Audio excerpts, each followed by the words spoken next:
के कारण अन्नदाता किसानों के जीवन में हुए परिवर्तन और अन्नदाता किसान भी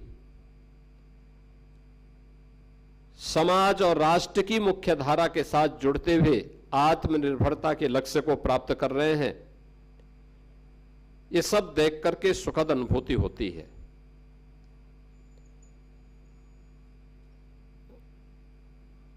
हम सब इस बात को देखते हैं कि आज से 12 वर्ष पहले देश के अंदर अन्नदाता किसान सर्वाधिक मात्रा में आत्महत्या कर रहे थे। अगर हम 2005 से लेकर के 2014 के बीच के इस कालखंड को देखें, लाखों की संख्या में देश भर में किसानों ने अलग अलग स्थानों पर आत्महत्या की थी। आत्महत्या के पीछे भी एक त्रासदी थी। अच्छी क्वालिटी का बीज न मिलना, लागत का बढ़ना, उत्पादन का कम होना, अन्नदाता किसान को एमएसपी का सही दाम न मिलना, आपदा से बचाव के लिए कोई उपयुक्त प्रबंधन न होना और उन्हें कोई राहत न उपलब्ध करवाना, और अगर अपनी किस्मत से अन्नदाता किसान ने मेहनत करके अन्न उत्पादन कर भी दिया तो उसके क्रय की कोई उचित व्यवस्था नहीं थी, उसका कोई अच्छा एमएसपी नहीं मिल पाता था। स्वतंत्र भारत में पहली बार हुआ है जब अन्नदाता किसान को देश के अंदर कोई सरकार कह रही होगी कि जैसे हम अपने उत्तम स्वास्थ्य के लिए अपना हेल्थ चेकअप करवाते हैं, ऐसे ही धरती माता का भी स्वास्थ्य का परीक्षण होना चाहिए और सॉयल हेल्थ कार्ड अनिवार्य रूप से प्रधानमंत्री जी ने सभी अन्नदाता किसानों के लिए फ्री में उपलब्ध कराने का कार्य 2014 में प्रारंभ किया। प्रधानमंत्री किसान फसल बीमा योजना, प्रधानमंत्री कृषि सिंचाई की योजना, इसको लागू करवाया। देश का लाखों करोड़ रुपया दलहन और तिलहन के आयात में हमें खर्च करना पड़ता था, दुनिया के देशों को देना होता था, उसको अच्छे किस्म के बीज अन्नदाता किसानों को देकर के दलहन और तिलहन के उत्पादन को बढ़ावा देने के लिए विशेष अभियान प्रारंभ करने की कार्रवाई, और हमारा अन्नदाता किसान साहूकार के सामने हाथ नहीं फैलाएगा, कर्ज के नीचे नहीं दबेगा। इसके लिए प्रधानमंत्री जी के द्वारा प्रधानमंत्री किसान सम्मान निधि का लाभ उपलब्ध करवाना, मंडी में व्यापक रिफॉर्म की कार्रवाई को आगे बढ़ाना, किसानों के लिए की गई ये घोषणाएं, और प्रदेश में जब डबल इंजन की सरकार आई तो हमारी सरकार ने भी इस कदमों को मजबूती के साथ आगे बढ़ाने का कार्य किया। आज मैं कह सकता हूं, अन्नदाता किसान के जो कदम हम सब ने उठाए हैं वह अभूतपूर्व है। हमारी सरकार की पहली कैबिनेट 2017 में हुई इस बात को लेकर के थी कि कर्ज के नीचे जो किसान दबे हुए हैं उन किसानों को उससे मुक्त करने के लिए हमने फसल ऋण की एक विशेष योजना प्रारंभ की थी। वहीं से योजना प्रारंभ हुई। पहली बार उत्तर प्रदेश के इतिहास में लागत का 1.5 गुना दाम अन्नदाता किसान को प्राप्त हो और जगह जगह सरकारी क्रय केंद्र खोल करके उसकी उपज को खरीदने की कार्रवाई प्रारंभ हुई। दशकों से प्रदेश के अंदर जो सिंचाई की परियोजनाएं लंबित थी, उन सिंचाई की परियोजनाओं को प्रारंभ करने, उन्हें पूरा करने का कार्य किया। और मुझे बताते हुए प्रसन्नता है कि बाणसागर परियोजना हो, सरयू नहर राष्ट्रीय परियोजना हो या बुंदेलखंड से जुड़ी हुई परियोजनाएं, इन सभी परियोजनाओं को हम लोगों ने लग करके पूरा किया और पूरा करने के साथ ही 24 लाख हेक्टेयर भूमि को अतिरिक्त सिंचाई की सुविधा उपलब्ध करवाई है। पहली बार हुआ है जब निजी नलकूप यानी सरकारी नलकूप में तो हम फ्री में पानी देते ही है, बिजली देते ही है, लेकिन निजी नलकूप में भी किसानों को फ्री में बिजली देने की व्यवस्था की। वो सारा पैसा 3000 करोड़ रुपए हम अपने सरकार के खजाने से भरते हैं, लेकिन किसान को राहत हो इसके लिए कदम उठाए हैं। ये पहली बार हुआ। अन्य अनेक प्रकार के कदम उठाए गए और आज मैं मानता हूं उत्तर प्रदेश जैसे राज्य में, उत्तर प्रदेश देश के अंदर सबसे अच्छी उर्वरा भूमि रखता है। दुनिया के अंदर सबसे ज्यादा सिंचित भूमि हमारे पास है।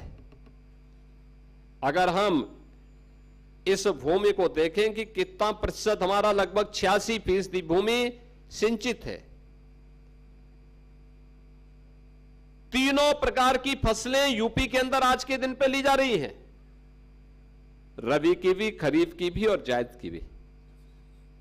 तीनों प्रकार की फसलें यूपी के अंदर ली जा रही हैं। किसान जहां मेहनत कर रहा है वहां उसको अच्छा दाम भी मिल रहा है।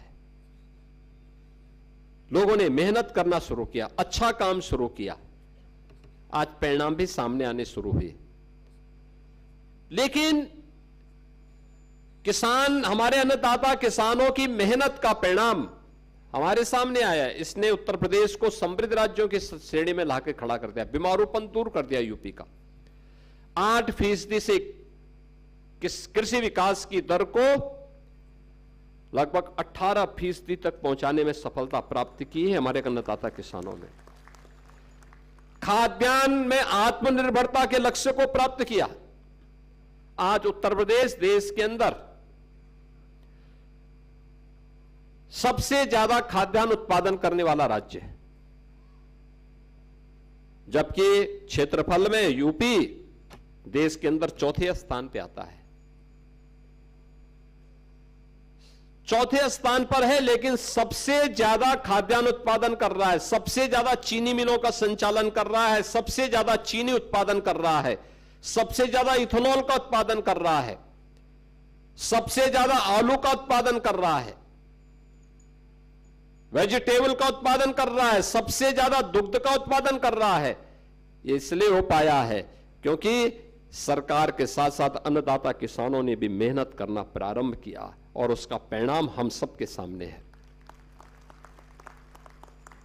ये सरकार अलग अलग फसलों के समय में, रबी के समय रबी गोष्ठी, खरीफ के समय खरीफ गोष्ठी इसीलिए करती है कि हम अन्नदाता किसानों को बीज की क्वालिटी के बारे में बता सके, तकनीक के बारे में जानकारी दे सके, शासन की योजनाओं से अवगत करा सके और सरकार आगे क्या कदम उठाने जा रही है इसके बारे में उनके सुझाव को भी ले सके। कहां पे परेशानी है, हम सबका मानना है कि आत्मनिर्भरता के लक्ष्य को प्राप्त करना है तो अन्नदाता किसान उसका माध्यम बनेगा। अन्नदाता किसान से इस लक्ष्य को हम आगे बढ़ाने में सफल हो सकते हैं और हमारा अन्नदाता किसान शोषण से मुक्त हो, अभाव से मुक्त हो, अन्नदाता किसान के सामने किसी प्रकार की कोई चुनौती न हो। जहां सरकार का काम उन सभी बैरियर को हटाना है, वहीं सरकार का काम यह भी है कि हम सुविधा संपन्न करने के साथ साथ किसान को मंडी के साथ जोड़ने का काम भी करें। अच्छा सीड उसे उपलब्ध हो सके, समय पे जो भी उसकी आवश्यकताओं की पूर्ति करने में सहायक हो सके।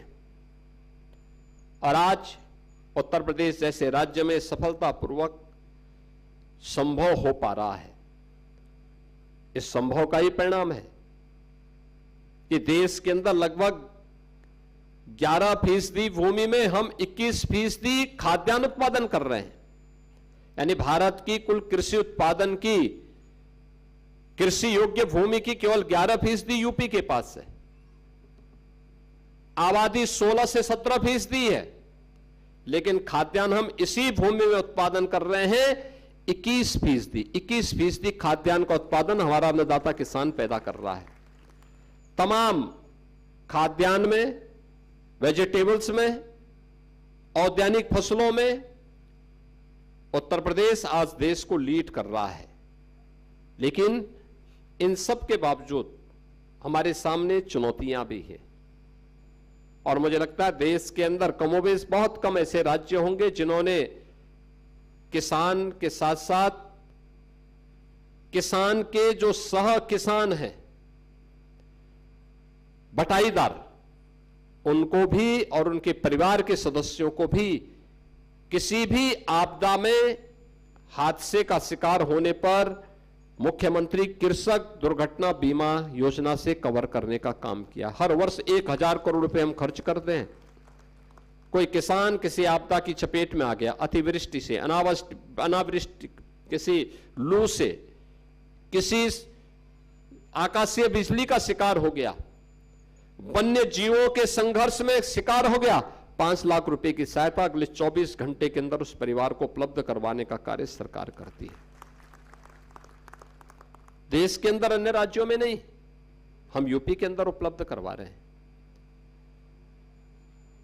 लागत का 1.5 गुना दाम हम अन्नदाता किसान को उपलब्ध करवा रहे हैं। हर प्रकार की सुविधाएं उपलब्ध करवाने के लिए सरकार पूरी प्रतिबद्धता के साथ काम कर रही है, लेकिन हमारे सामने चुनौतियां भी हैं। अच्छा बीज मिले, इसके लिए पूर्व प्रधानमंत्री भारत रत्न चौधरी चरण सिंह जी के नाम पर लखनऊ में सीड पार्क का भी निर्माण किया जा रहा है। कुशीनगर में कृषि और प्रौद्योगिकी विश्वविद्यालय का निर्माण किया जा रहा है। कृषि विज्ञान केंद्र आज किसानों को उत्तम तकनीक देने और बीज की क्वालिटी के बारे में जानकारी के एक माध्यम बने हैं। इस सब के बावजूद बहुत कुछ किए जाने की आवश्यकता है।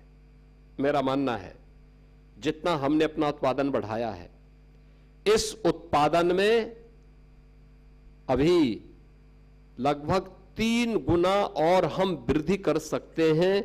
हमें बीज की क्वालिटी को देखना होगा, तकनीक को अपनाना पड़ेगा और समय पे खेती बाड़ी को और फसल चक्र को अपनाना पड़ेगा। उत्पादन अपने आप बढ़ता हुआ दिखाई देगा, और इसीलिए आज मैं आपके पास आया हूं आपसे कहने के लिए हम उस दिशा में कार्य अपना प्रारंभ करें। ये चुनौती है। सबसे पहली, खेत में सही बीज किसान को प्राप्त हो।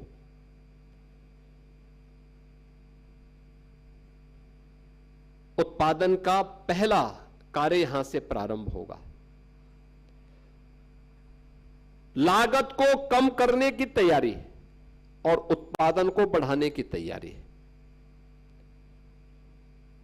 हम खाद्यान्न कितना भी, औद्यानिक फसल कितना भी और वेजिटेबल कितनी भी हम उत्पादन कर लें, लेकिन याद रखना, अगर आपने एक्सपोर्ट के लायक उत्पाद, प्रोडक्ट नहीं तैयार किया,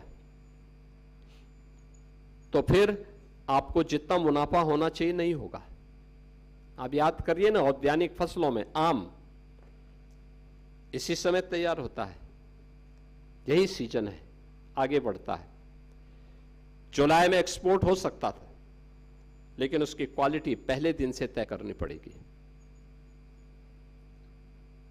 जिस आम का दाम यहां 40 रुपए 50 रुपए मिलेगा, वही आम अगर यूरोप के देशों में जाएगा, अमेरिका में जाएगा या दुनिया के तमाम अन्य देशों में जाएगा, वही आम 800 से 1000 रुपया दाम आपको दे देता है। कार्गो का दाम कितना भी लागत आएगी, वो मुश्किल से 150-200 रुपए तक पड़ेगी।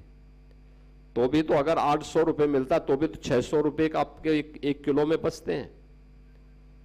लेकिन वो क्वालिटी देखना, उसको बनाना, इसके लिए उस तकनीक की जानकारी दी जाती है। सरकार ने अपने स्तर पर कुछ केंद्र इसके लिए विकसित किए हैं, कार्गो के सेंटर भी विकसित किए हैं, कर भी रही है। लेकिन इसकी तैयारी के साथ हमें अपने आप को देखना। तो जो खाद्यान्न हम उत्पादन करें, जो वेजिटेबल उत्पादन करें, जो औद्यानिक फसल हम पैदा करें, न्यूनतम केमिकल, फर्टिलाइजर और पेस्टिसाइड का उपयोग करना न्यूनतम हो, उन मानकों पर खरा उतर सके जो निर्यात करने लायक भी हो।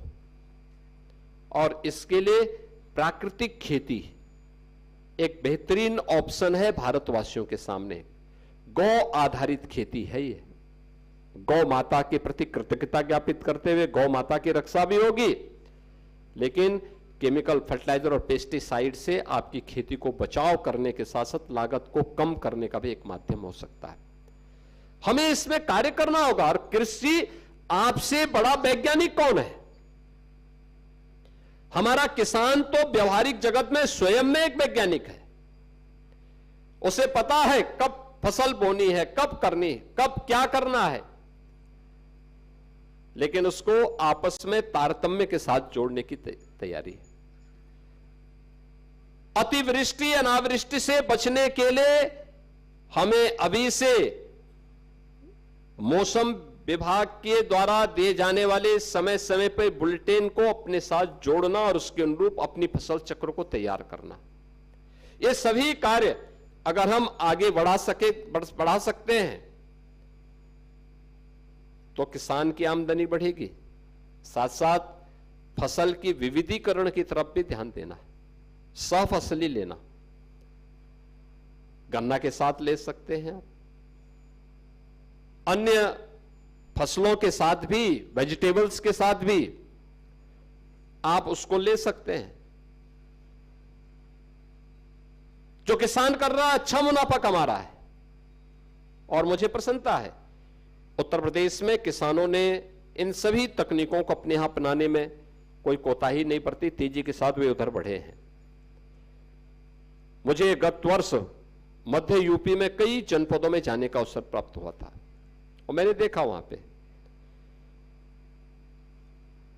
वहां का अन्नदाता किसान जैसे ही गेहूं की फसल अपने काटा, वह तत्काल उसने अपने खेत में मक्का की खेती प्रारंभ कर दी। और मैंने स्वयं कृषि मंत्री जी ने उन खेतों में जाकर के देखा। हम लोगों ने जब उन किसानों से पूछा भी इससे कोई मुनाफा हुआ, उन्होंने कहा हाँ साहब, प्रति एकड़ 1 लाख रुपए की बचत उनको हो रही है। 1 लाख रुपए प्रति एकड़। यानी पहले यूपी में सिंचाई की सुविधा नहीं थी, सुरक्षा की व्यवस्था नहीं थी, क्रय केंद्र नहीं थे, सरकार की कोई सुविधा नहीं मिलती थी, तो वही किसान एक फसल 2 फसल बामुश्किल बोता था, अच्छे बीज भी नहीं मिल पाते थे। आज वही किसान अपने खेत में 3-3 फसल ले रहा है, अच्छा मुनाफा कमा रहा है, अच्छी दिशा में आगे बढ़ा है। बिना कुछ टैक्स बढ़ाए हम लोगों ने प्रदेश के अंदर किसान को कई अच्छा पैसा एमएसपी के माध्यम से देना प्रारंभ किया। गन्ना किसानों के बारे में साई जी बता रहे थे ना कि 2016-17 में 300 रुपए था, आज हम प्रति क्विंटल 400 रुपया किसान को दे रहे हैं। 400 रुपया। यानी ये चीजें दिखाती हैं कि सरकार लगातार इस दिशा में कार्य कर रही है और हम सभी लोग मिलकर के इसमें अगर सहयोग कर लें, तकनीक को समय पे उत्पाद अपना ले, अच्छी क्वालिटी के बीज अपना ले, केमिकल फर्टिलाइजर और पेस्टिसाइड को न्यूनतम स्तर पर लाने और उसको प्राकृतिक खेती की तरफ ले जाने का कार्य करेंगे तो उसका बेहतरीन लाभ हम सबको प्राप्त होगा। आज के इस अवसर पर खरीफ गोष्ठी इस फसल के दृष्टि से बहुत महत्वपूर्ण है और ये सौभाग्य की बात है कि यूपी में तीनों प्रकार की फसल को यूपी का किसान यहां व्यापक पैमाने पे उत्पादन करने का काम करता है। ये खरीफ की गोष्ठी खरीफ की फसल की चुनौतियों के बारे में,